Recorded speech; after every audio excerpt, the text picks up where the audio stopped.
Right everybody, I was going to put my pots out in the sun to dry, but that's not going to happen. Oh dear. Roll on sunshine. Yeah, a few pieces out of firing for the day. I still can't get these two colours to blend together like I want them to. This was an oxidised firing. Yeah, I just love it when the two just blend seamlessly into each other. A big thanks to Broken Arrow Pottery for giving me some pointers, much appreciated. Yeah, what else folks, yeah, these little textured bud vases, these are going to be refired. Don't know why they came out like that. I was having better luck with the Albany slip. Heart vases, it's just my clear cone 6 on that one. This one has the crackle glaze on. Prefer the raku crackle with the real dark lines. That's not too bad. The oil burners turned out more or less how I thought they would, although I thought this would be a lot whiter, a bit like that there. Same colour clay, obviously to do with where it was in the kiln. More juicers there in order. Butter dishes, not too bad. Real fiddle to single fire. As I say, I'm only doing that to try and save gas, folks. I can get twice the amount out of one bottle, and all well and good. Yeah, a bit of crawling on the rim. But yeah, I won't single fire butter dishes again. The glazing was a fiddle. I was really happy with this until I turned it round. Where I joined it, it has a big crack. It was splitting while it was drying, so I kept dampening it and I rolled a few little coils of clay to try and fill the gap, and it didn't separate again, but it did in the firing. Cat bowls that are going to my local garden centre, along with some dog bowls. I made this little paw print to go around the rim of the cat bowls. I've done some actually. Where are they? Oh, there.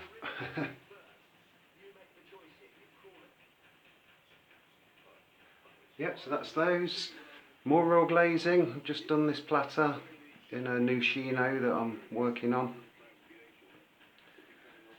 And this is where I get in a bit of a mess. I've just raw glazed the insides of these. Oh, let's hope I don't get in too much of a mess. I can't think of a better way of doing it than waxing the bases and putting them on my banding wheel and tipping it on. I'm not going to dip the top, I'm going to blow ash on here, so where the ridge is, I'm hoping to get a reasonably decent line. So, there goes.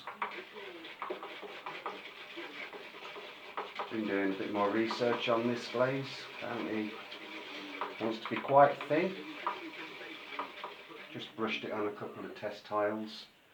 See how it comes out brushed on as opposed to poured on.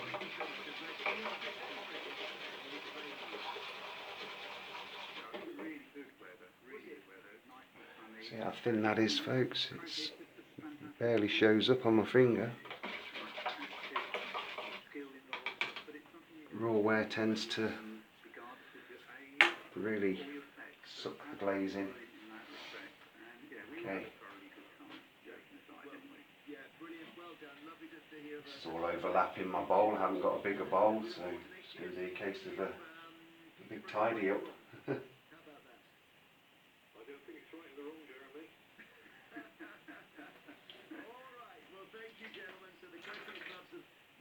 And Peterborough who face off to settle the dispute. Northampton beat their rivals from across the border, so the Peterborough Club for at least a year will have to call it the River Nen. That's basically the story. I don't like about this technique is where I overlap the glaze. It never seems to disappear in the firing.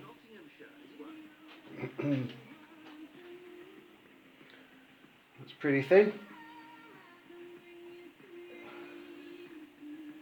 Sponge the bottoms off afterwards.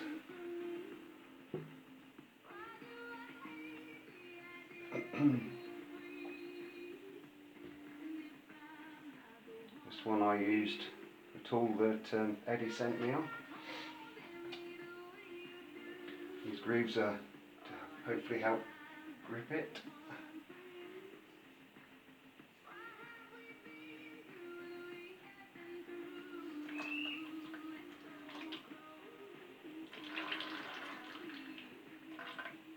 I'll be putting these into reduction much sooner than I have been doing in the past.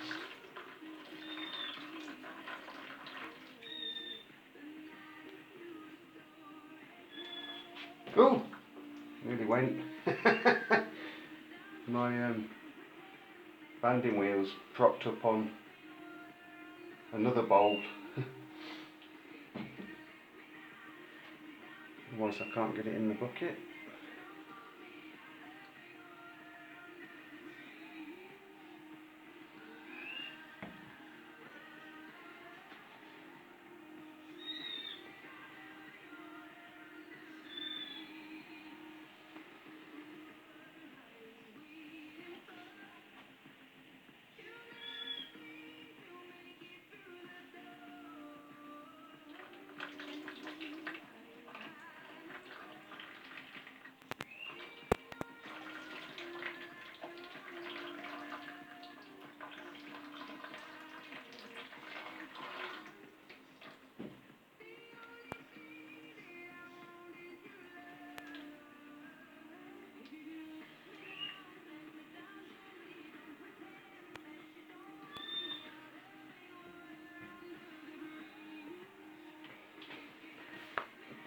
I also got around to making a smaller butter dish for somebody. They ordered one and it was too big.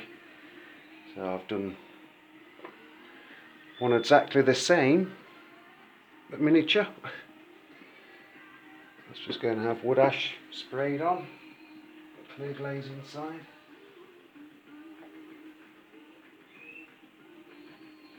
Enough glaze in my jug to do this one.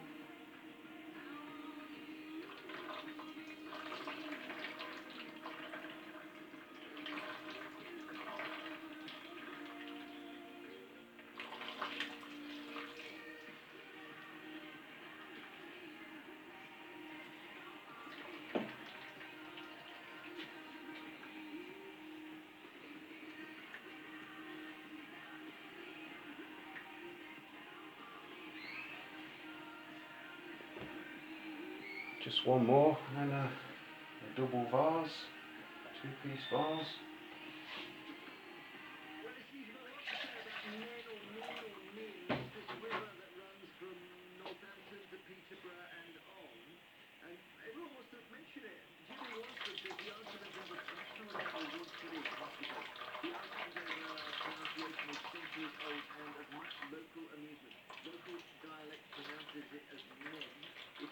A slightly thicker coat on this one, see how it turns out.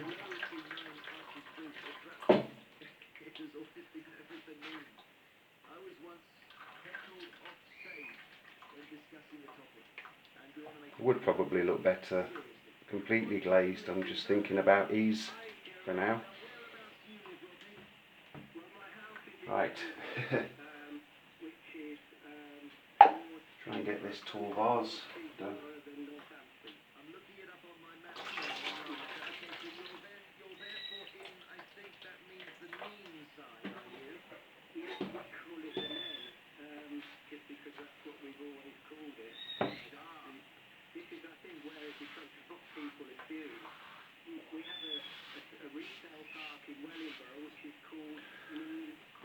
Just going to dip the neck first.